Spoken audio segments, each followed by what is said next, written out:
परम पूज्य प्रखर प्रवक्ता चर्या चूड़ामणि आचार्य श्री विवेक सागर जी महाराज के मंगल प्रवचन को आप तक पहुंचाने वाले गुरु चरणानुरागी हैं संयोजक आचार्य श्री विवेक सागर संस्कार ट्रस्ट मुंबई, पुण्यार्जक श्री नरेंद्र कुमार जैन, श्री मनोज कुमार जैन, तनुज जैन, मानस जैन एवं समस्त परिवार। Firm cement pipe industries Narsinghpur Madhya Pradesh एवं मास्टर पाइप इंडस्ट्रीज बुधनी जिला सीहोर मध्य प्रदेश एवं श्री दीप जैन अर्चना जैन अध्यक्ष श्री पार्श्वनाथ दिगंबर जैन जिनालय सी सेक्टर शाहपुरा भोपाल, श्रीमती दीपांशी जैन, श्री अंकित जैन, शुभाशनी जैन, ओजस्विनी जैन सी सेक्टर शाहपुरा भोपाल।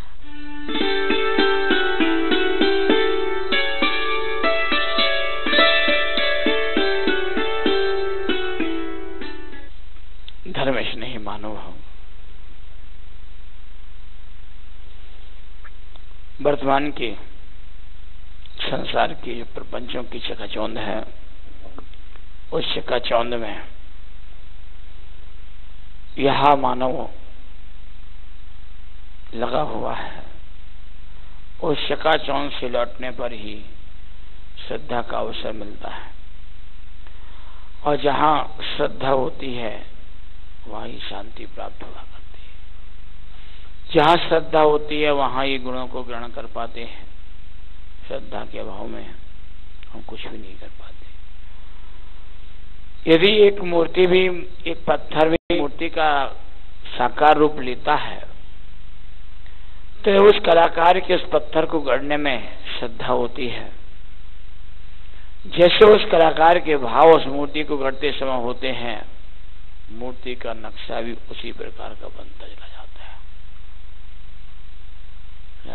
कभी भी देख लेना आप, जितने भी जिन बिंब बनते हैं, जिन बिंबों को बनाते समय मूर्तिकार के जैसे भाव होंगे उसके चेहरे पर वैसे ही आभा मंडल प्रकट होता है।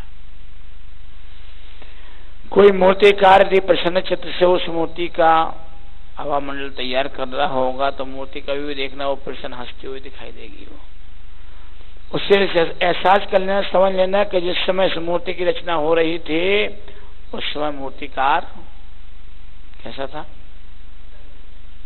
प्रसन्न मुद्रा में था। और यदि कभी मूर्तिकार गुस्सा की मूर्ति मुद्रा में जो है मूर्ति का निर्माण करता है तो मूर्ति पर भी वैसे ही भाव प्रकट होते हैं।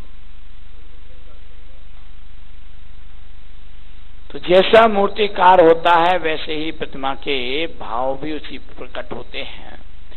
इसी प्रकार से जैसे भी हमारे अंदर के भाव होते हैं वैसे ही हमारे बाहर से प्रकट होने लग जाते हैं। और ये सब संसार का कारण है। इसलिए आचार्य भगवंत कहते हैं कि संसार में, संसार की अवस्थाओं को तो नाना प्रकार से पार किया है, लेकिन वास्तव में अपने जीवन को उत्कृष्ट बनाना है तो अपनी श्रद्धा को पहले बनाओ। जिन्हें भगवान की पूजा भी करना है तो पहले जिन भगवान के गुणों में श्रद्धा होनी चाहिए। और जब तक वो श्रद्धा हमारी जागृत नहीं होती है तब तक संसार का मार्ग ही प्रशस्त होता रहता है। इसलिए आवश्यक हमारे लिए ये है कि मन वचन काया को एक क्षण के लिए भी करें तो एकाग्र करें। यदि हमने एक क्षण के लिए भी मन वचन काया की एकाग्रता को बना लिया तो उतने में आचार्य भगवंत कहते हैं कि तुम्हारे असंख्यात गुणी कर्म निर्जिता हो जाया करती है। और एक क्षण के लिए भी मन वचन काया की एकाग्रता का परिमाण हमारे सारे जीवन को बदलने में कारण बन जाया करता है। इसलिए मनुष्य दुनिया में सबसे श्रेष्ठ माना गया है, गुणवान माना गया है, गुणी माना गया है, गुणों को ग्रहण करने वाला माना गया है। मानव के अंदर जब वह सारी चीजें प्रकट होती हैं तो मानव अपने आप में सर्वांगीण विकास कर लिया करता है। क्योंकि मानव की इच्छा, मानव की भावनाएं, मानव की जिज्ञासाएं चारों तरफ से उन्नतिशील सुख शांति की प्राप्ति के लिए हुआ करती हैं। लेकिन आचार्य भगवंत कहते हैं कि ऐसा नहीं है यदि तुम्हें सुख और शांति को प्राप्त करना है, तुम सब कुछ बहुत सारा अर्जित करना चाहते हो, तो पहले अपनी भावनाओं को बदलो, अपने विचारों को बदलो। और जब तुम अपने विचारों को बदलोगे, अपनी भावनाओं को बदलोगे, तो संसार में सब कुछ है बदल जाएगा। कल मैंने चर्चा आपसे की थी तो क्या कहा था कि यदि तुम अपने जीवन में शांति चाहते हो तो जैन दर्शन क्या कहता है, क्या करना चाहिए? त्याग करो। वही इसलिए संसार के प्रति भी है।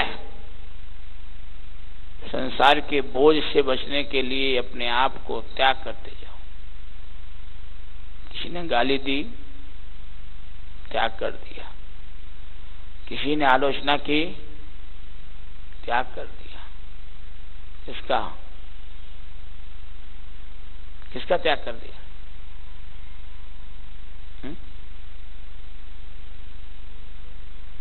किसका त्याग किया? उन गालियों का, उन आलोचनाओं का, इन सब का त्याग कर दिया। इसलिए जैन दर्शन में सबसे बड़ी कला क्या है? त्याग। तो यही कला तो सीखना है। संसार में हो तो सारी कलाएं सीख गए। किसी नीतिकार ने कहा भी एक कला 72 पुरुष की, कहा मैं 2 सरदार, एक जीवी की जीविका और एक जीव उद्धार। ये 72 कलाएं पुरुष में पाई जाती हैं और 64 कलाएं महिलाओं में पाई जाती हैं। 12 कलाओं का अंतर रहता है। 72 कलाएं पुरुषों में पाई जाती हैं और 64 कलाएं किसमें है? महिलाओं में पाई जाती हैं। कौन सी होती दोनों की 64 कलाएं है? बता। तुम्हारे पास 72 कलाएं कौन सी होती हैं?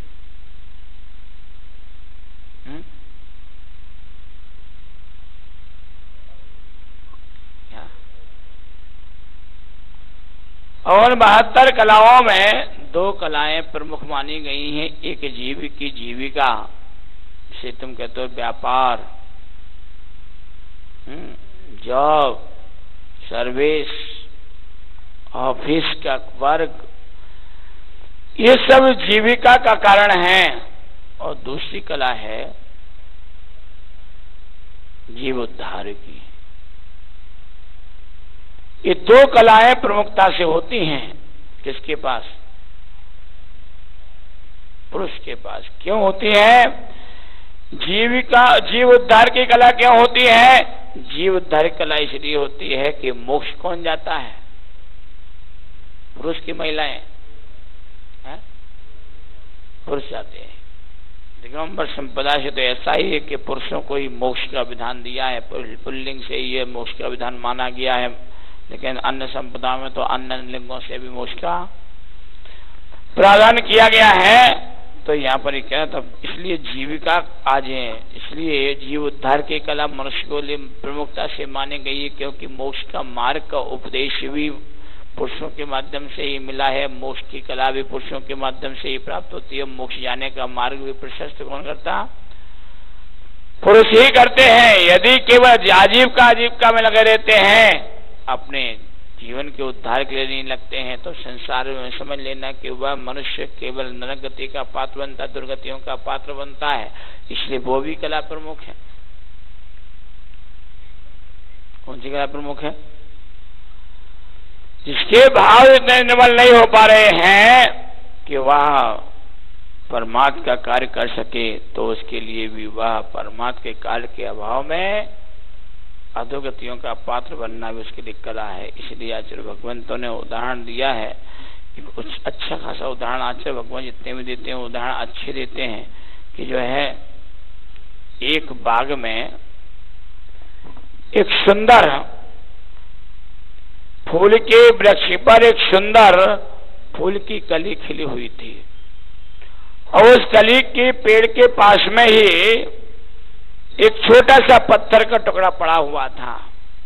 जो लोग निकलते थे उस कली को देख करके मुस्कुरा जाते थे, और उस पत्थर से जब ठोकर लग जाती थी उस पत्थर को क्या कहते थे?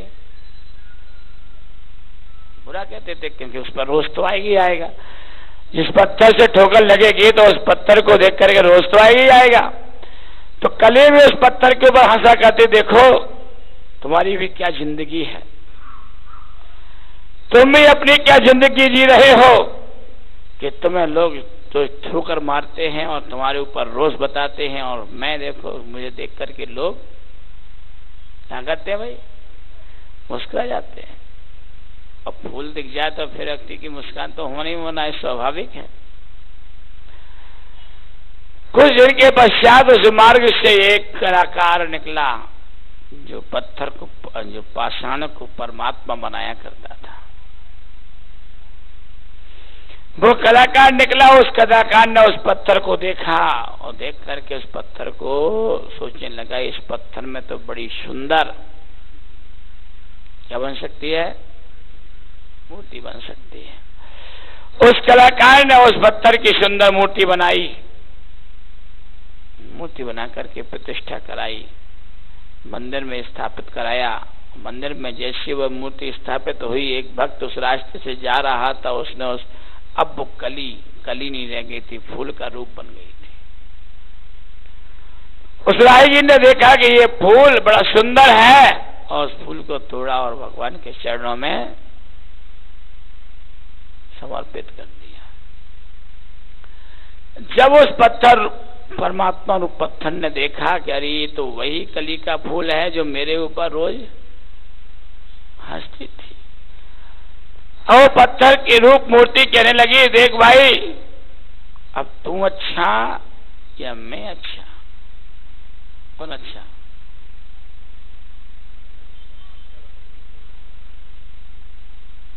अब तो स्वाभाविक उसको फूल को कहना ही पड़ेगा कि हाँ तुम अच्छे हो, मैं हार गई हूं। इसी प्रकार से संसार में भी हम यदि दूसरों पर हंसते हैं, दूसरों की आलोचना बुराइयों पर अपने समय को गुजार दिया करते हैं, तो ये समझ लेना कि हमारा समय तो केवल व्यर्थ में जा रहा है। क्योंकि कहावत भी है, कभी पानी नाव में, कभी नाव पानी में। अक्सर देखी जाती है कि नाव पानी में रहती है, लेकिन कभी कभी पानी नाव में आ जाता है। थोड़ा सा पानी भी नाव में आ जाए तो सबको चिंता होने लग जाती है कि अब पानी नाव में आ गया तो क्या होने वाला है? नाव डूब भी सकती है। इसलिए पानी को खाली करने में लोग लगे रहते हैं। देखिए, पानी में नाव पड़ी रहती है तो कभी आदमी जो है उस नाव को अलग हटाने की कोशिश नहीं करता, उस पर बैठ करके और सवारियां को ढोते इधर से उधर जाते हैं। तो जैसे उस नाव के डूबने की आशंका पर उस पानी को बाहर फेंकने की कोशिश करते हैं, इसी प्रकार से हमारे अंदर भी, हमारा जीवन भी एक नाव के समान है। इस जीवन के अंदर से भी उन बुराई रूपी पानियों को निकालने का क्या करो? प्रयास करो कि जब बुराई रूपी पानी हमारे अंदर से निकल जाएगा तो जो आचार्य भगवंतों का निर्देश है कि एक जीव की जीविका, एक जीव उद्धार, तो स्वाभाविक है जो आजीविका तो संसार के कार्यों को करने पर होती चली जाती है। आजीविका तो कर लिया करते हैं, लेकिन आजीविका के साथ साथ जीव उद्धार की जो कला है कि जीव उद्धार कला तभी आती जब व्यक्ति अपने बाहर के सारे दुर्गुणों को अंदर से निकाल सकता है। ज्यों मोरी में डांट लगावे तो सर्वर जल रुक जाता। अरे पानी को, नवीन पानी को आने के लिए रोकना है तो मोरी को डांट लगाना पड़ेगी, तभी जाकर के वो पानी रुक सकता है। उसके बिना पानी रुक नहीं सकता। इसी प्रकार से हमें भी अपने मन वचन काया रूपी मोरी में जो है अपने भावों की डांट को लगाना पड़ेगा, तब जाकर के वो कर्म, नए नए कर्म रूपी पानी रुक सकता है। उसके बिना वो पानी रुक नहीं सकता। जब मोरी में सरवर डांट लगावे तो सरवर, जैसे ही मोरी में जो है उस मोरी के छेद में डांट को लगा देते हैं, ढक्कन को लगा देते हैं, वैसे ही जल आना रुक जाता है। उसी प्रकार से कर्म भी रुक सकते हैं कि जब यदि हम अपने जीवन रूपी उसमें मन वचन काया की प्रवृत्ति में जब भावों की डांट को लगा देते हैं तो नए नए कर्म आने से रुक जाएंगे, क्योंकि हमारा जो मन वचन काय रूपी जो मोरी है आने का रास्ता तो वही है, वहीं से जलाता है, वहीं से कर्म आते हैं। और जब एक कर्म आते आते सब एक साथ इकट्ठे हो जाते हैं तो फिर क्या होता है, जीव को उन कर्मों के अधीन झुकना पड़ता है। कर्म तुम्हारे अधीन है कि तुम कर्मों के अधीन हो गए? कौन किसके अधीन है? अभी तुम कह सकते हो कि हम कर्म के अधीन हैं, लेकिन यदि हम चाह लें तो कर्म हमारे अधीन भी हो सकते हैं। तीर्थंकर ऋषि मुनियों ने पूर्व में यही तो किया है कि जितने कर्म थे उन सब कर्मों को अपने अधीन कर लिया। एक बार कामदेव और रति घूमने के लिए जा रहे थे। कामदेव अपनी प्रशंसा की झड़ियों पर झड़ियां लगाता जा रहा था, क्योंकि कामदेव कहता था कि मैंने उसको वश में कर लिया, मैंने उसको वश में कर लिया और सारी दुनिया मेरे वश में है। रति बेचारी चुपचाप सुनती सुनती चली जा रही थी। नींद आ रही का?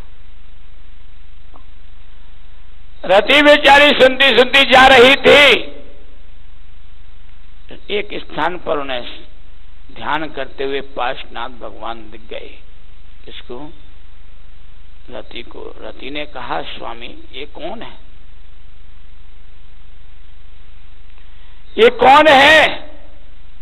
बोले ये तीर्थंकर पार्श्वनाथ है। क्या कर रहे हैं? ये निर्गंध होकर के ध्यान कर रहे हैं। ये निर्गंध होकर के ध्यान कर रहे हैं। तो स्वामी ये बताइए, ये भी आपके वश में है क्या?